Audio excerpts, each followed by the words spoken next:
Bom, e um relatório produzido pela Agência Brasileira de Inteligência responsabilizou o governo Lula pelos atos do dia 8 de janeiro. A informação foi divulgada na segunda-feira pelo site da revista Veja. Segundo a reportagem, Alessandro Moretti, ex-número 2 da ABIN, demitido na semana passada por Lula, elaborou um documento que sugeria haver evidências de omissão do governo e ações diretas para suprimir provas. O documento citaria integrantes de pastas importantes, entre eles o então chefe do Ministério da Justiça, Flávio Dino, e Gonçalves Dias, chefe do GSI à época.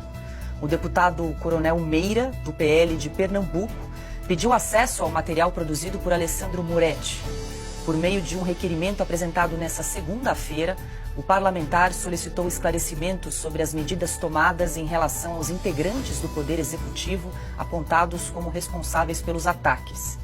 O coronel Meira também quer saber se a exoneração do delegado federal Alessandro Moretti tem alguma relação com a produção desse relatório. Silvio Navarro, muito boa noite. Segundo a reportagem também da revista Veja, esse relatório que foi produzido aí pela ABIN e apresentado durante aí a CPMI do 8 de janeiro acabou descartado, não foi considerado. Boa noite. Boa noite, Paula, querida Ana, boa noite, Piotr, meu irmão Augusto, boa noite para você que nos acompanha. E depois do enunciado que você acabou de apresentar, Paula, a pergunta que fica é: e agora?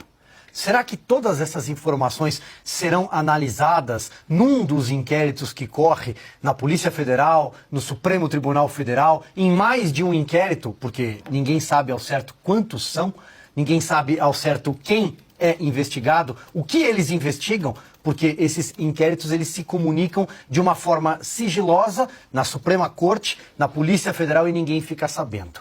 Sempre houve uma crise entre a Polícia Federal e o comando da ABIN desde que Lula chegou ao poder, porque o ministro Flávio Dino, que coordena a Polícia Federal, ou pelo menos coordenava até outro dia, a posse de Ricardo Lewandowski, mas os seus indicados permanecem em postos-chave da Polícia Federal, ele tentou intervir na cúpula da ABIN. Tentou ter o comando da ABIN, que tinha certa independência. A ABIN foi um dos órgãos, assim como a Polícia Federal, assim como o Ministério da Justiça, foi um dos tantos órgãos na esplanada e também no governo do Distrito Federal, no GDF, que recebeu alerta sobre a subida da fervura, da temperatura em Brasília na véspera do dia 8 de janeiro. E ninguém nada fez. Ninguém nada fez. Esses relatórios foram descartados. Depois, quando a CPI do 8 de janeiro no Congresso Nacional, que acabou virando um verdadeiro picadeiro do governo, quando a CPI pediu acesso a documentos, eles chegaram adulterados. Principalmente os documentos enviados pelo GSI, o Gabinete de Segurança Institucional, então chefiado por um general que sumiu. Um general que prestou um depoimento à CPI, que todo mundo acompanhou, todo mundo viu que foi uma grande encenação, e prestou um depoimento à Polícia Federal, depois sumiu, não foi responsabilizado até hoje. Era um general que estava na cena do crime. E nós descobrimos isso por causa das imagens divulgadas pela CNN de forma corajosa, que inclusive acabaram culminando na CPI, senão nem a CPI teria acontecido. É evidente que houve omissão do governo. Já basta esse relato, já bastam os alertas que foram ignorados. O presidente deixou Brasília na véspera, em caráter de urgência, para a cidade do amigo Edinho, para Araraquara, por causa das chuvas. Até agora não está explicado o plano escudo de defesa do Palácio do Planalto. Repito, porque o general estava lá dentro, a paisana, acompanhando aqueles golpistas. Por que ele estava lá? Que general não protege a sua fortaleza? Há uma série de eventos aqui e finalizo lembrando as imagens do Ministério da Justiça. Cadê? Sumiram.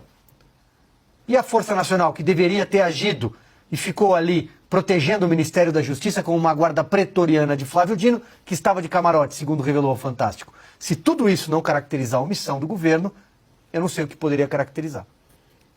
Piotr, segundo essa reportagem que foi publicada então pela revista Veja, a ABIN teria produzido esse relatório ainda durante a CPMI do 8 de janeiro, a apresentação desse documento que mostrava, que apontava a responsabilidade do Ministério da Justiça, na pessoa de Flávio Dino, e também o ex-GSI Gonçalves Dias, o G. Dias, e esse documento simplesmente foi descartado, não foi considerado. A agência